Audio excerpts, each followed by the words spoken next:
बच्चों welcome to Future Study Point. तो बच्चों यहाँ पर आप पढ़ने जा रहे हैं introduction circle chapter number 10 NCERT.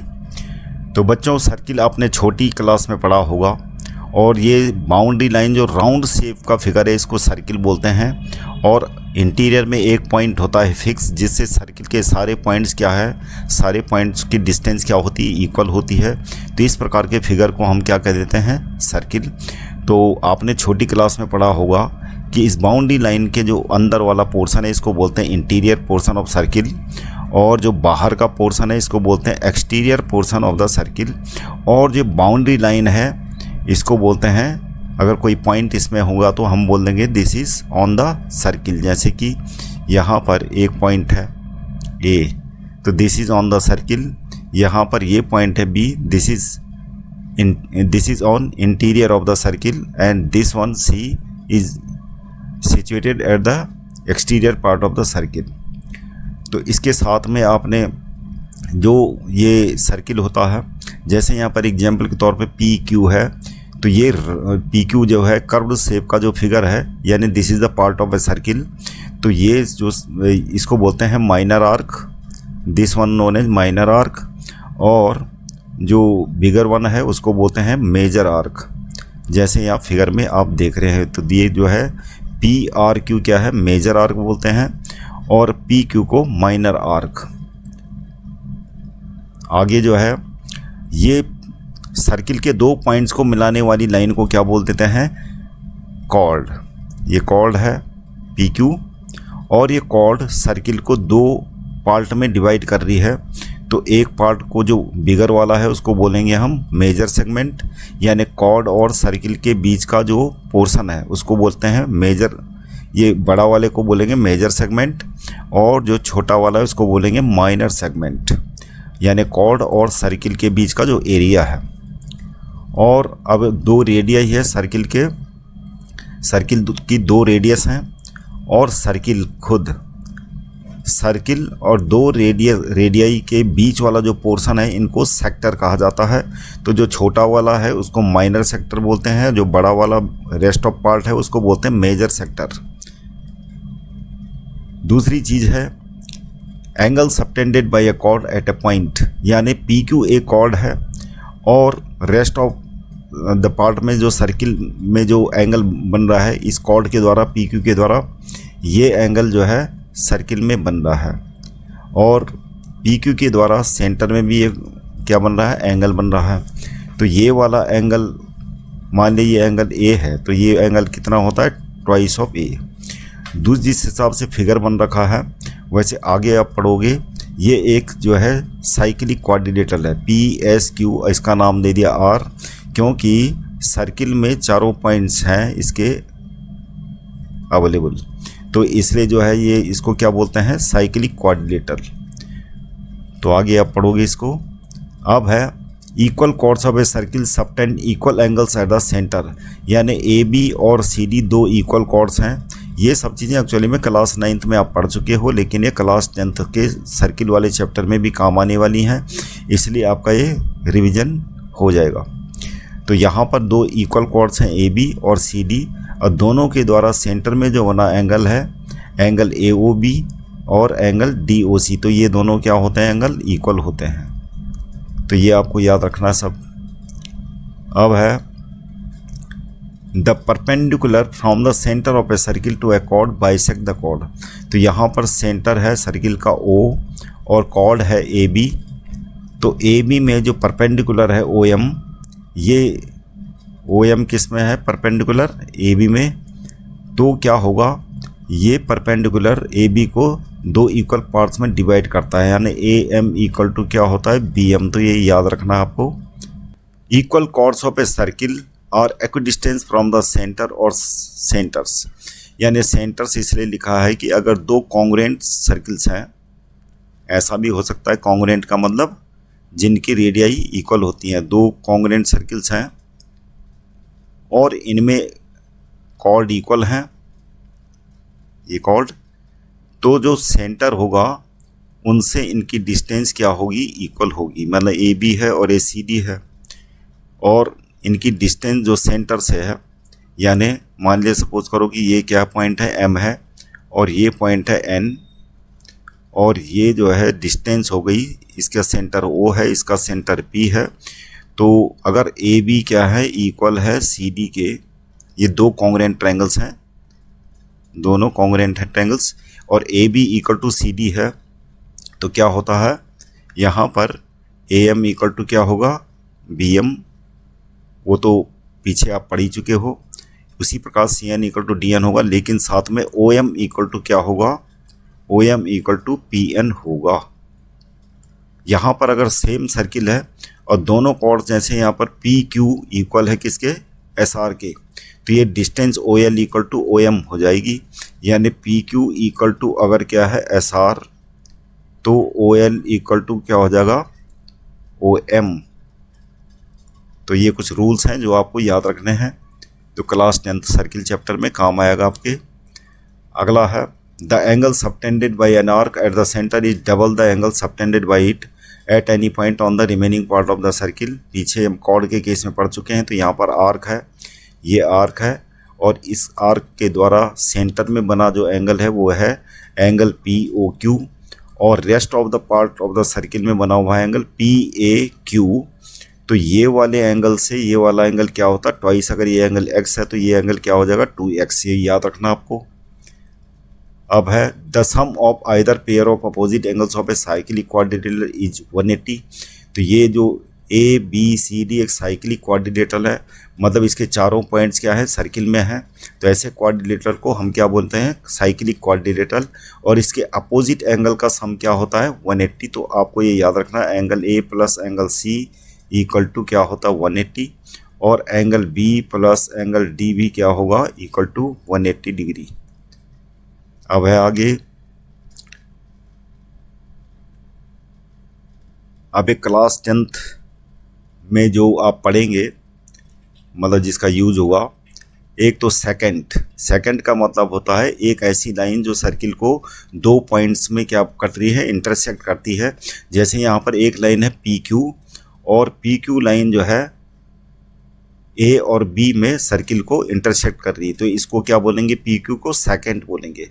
और अगर सेकंड के पैरेलल हम ड्रॉ इधर की तरफ सर्किल की तरफ ड्रॉ करते रहें ऐसे करके, और एक सेकंड ऐसे आएगा जो सर्किल को केवल एक ही पॉइंट में टच करेगा, तो मतलब इसको क्या बोलेंगे, टेंजेंट। तो P Q is a tangent, क्योंकि एक पॉइंट में ये क्या कर रही है, सर्किल को इंटरसेक्ट कर रही है। तो टेंजेंट एक्चुअली में एक ऐसा सेकंड है जो सर्किल को एक पॉइंट में इंटरसेक्ट करता है।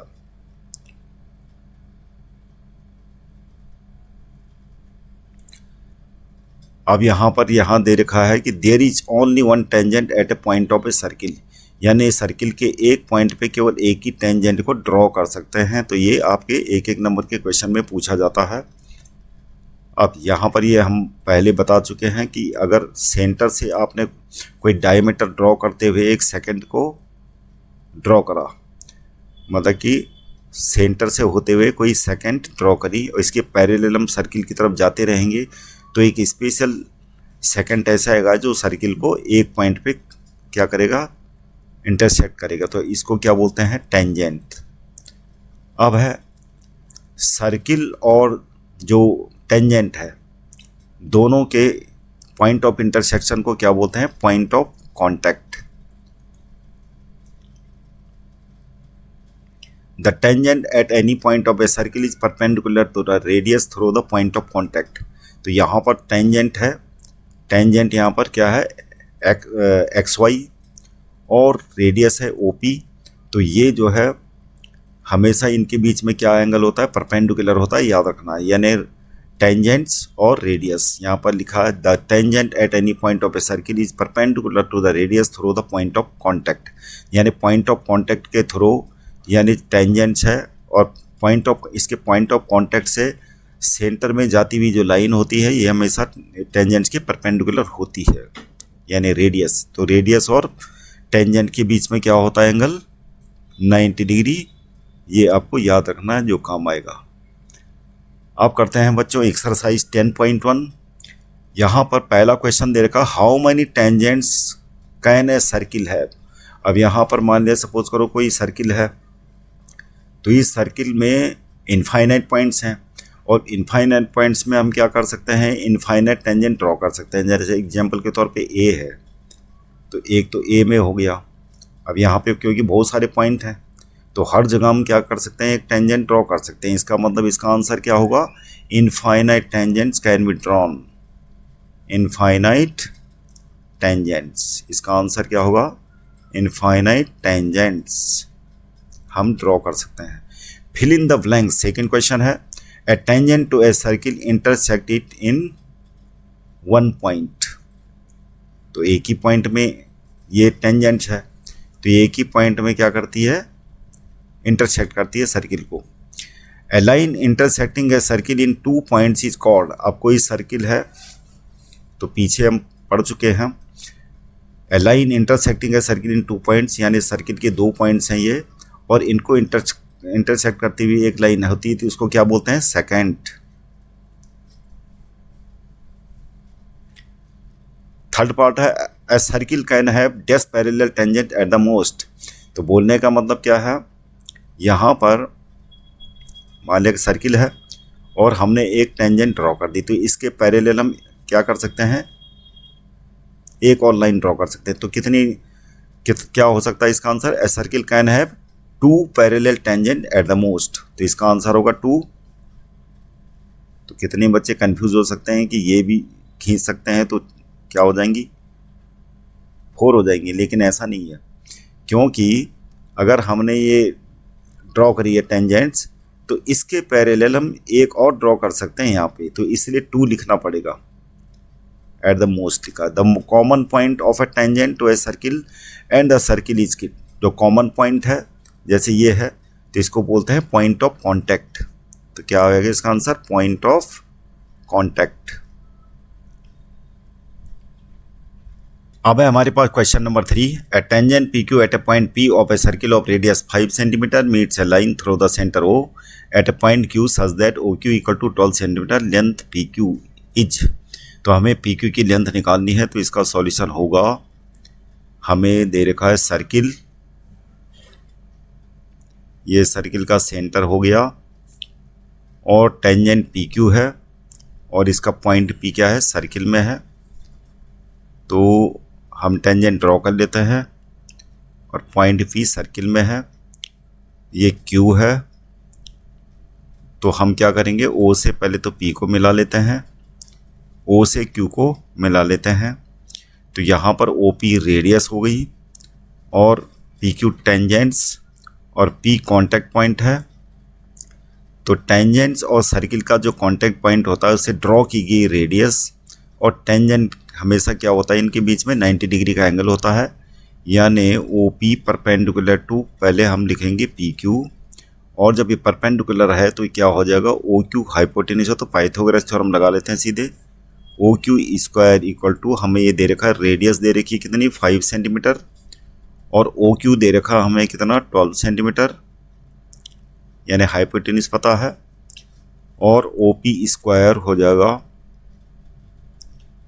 ओ P square plus P Q square. तो ओ पी स्क्वायर कितना है, यानी 5 स्क्वायर प्लस पी क्यू हमें निकालना है, ओ क्यू हो जाएगा हमारा 12, ये 12 स्क्वायर हो गया, ये 144, 5 स्क्वायर इधर ले आते हैं तो क्या हो जाएगा 25, पी क्यू स्क्वायर ये हो जाएगा हमारा 119 पी क्यू स्क्वायर। तो पी क्यू हमारा कितना आ गया, 119 का रूट सेंटीमीटर। तो हमारा आंसर हो जाएगा क्वेश्चन नंबर 3 का डिफ़ॉल्ट। अब है क्वेश्चन नंबर 4। क्वेश्चन नंबर 4 में हमें क्या है, हमें दे रखा है एक सर्किल, मतलब सर्किल बनाना है और हमें क्या करनी है, 2 lines parallel to given line हमें ड्रॉ करनी है। यानी मान लिया सपोज करो कि ये लाइन क्या है, हमें दे रखी है, इस लाइन का एल नाम रख लेते हैं, और 2 लाइन पैरेलल ड्रॉ करनी है इसके, उनमें से एक टेंजेंट होनी चाहिए और एक सेकेंड होनी चाहिए। तो एक टेंजेंट ड्रॉ कर लेते हैं और एक सेकेंड ड्रॉ कर लेते हैं। सेंटर अगर ओ है तो सेकेंड कहीं पे भी ड्रॉ करते हैं, केवल दो पॉइंट्स को इंटरसेक्ट करते हुए जानी चाहिए। तो इनका नाम दे देते हैं एम एन। तो यहाँ पर क्या है, L parallel to M parallel to N, ये आपको ड्रॉ कर देनी है। कंस्ट्रक्शन वर्क है। जिन बच्चों को पैरेलल लाइन ड्रॉ करनी नहीं आती तो हम बता देते हैं। यहाँ पर एक लाइन ड्रॉ कर दी आपने, एक पॉइंट लेना है आपको। यहाँ पर मान लिया सपोज करो कि ए है, और एक स्लैंट लाइन ड्रॉ कर देनी है आपको ऐसे, और यहाँ पर कोई पॉइंट लेना है, इसका नाम कर दीजिए बी। अब क्या है, हमने यहाँ पर किसी भी रेडियस का आर्क ड्रॉ कर देना है ऐसे, और इसी रेडियस के आर्क को हमें यहाँ पर जो कंपास की नोक है यहाँ पे रख के ड्रॉ कर देनी है ऐसे। और उसके बाद जो स्ट्रेट लेंथ है ये आर्क की, मतलब जैसे कि मान लिया सपोज करो कि ये पॉइंट है, मान लिया सपोज करो पी और क्यू, तो पी क्यू स्ट्रेट जो लेंथ है ये कंपास में लेके और आपके ने इसमें इंटरसेक्ट कर देना है। उसके बाद ये पॉइंट जो आया आपका सी, बी से सी को मिला के एक लाइन ड्रॉ कर देनी है। तो ऐसे करके पैरेलल लाइन ड्रॉ की जाती है, छोटी क्लास में आपने पढ़ा होगा। Thank you for watching this video. और जिन बच्चों ने अभी तक चैनल को सब्सक्राइब नहीं किया तो please subscribe, like and share our channel. Thank you very much.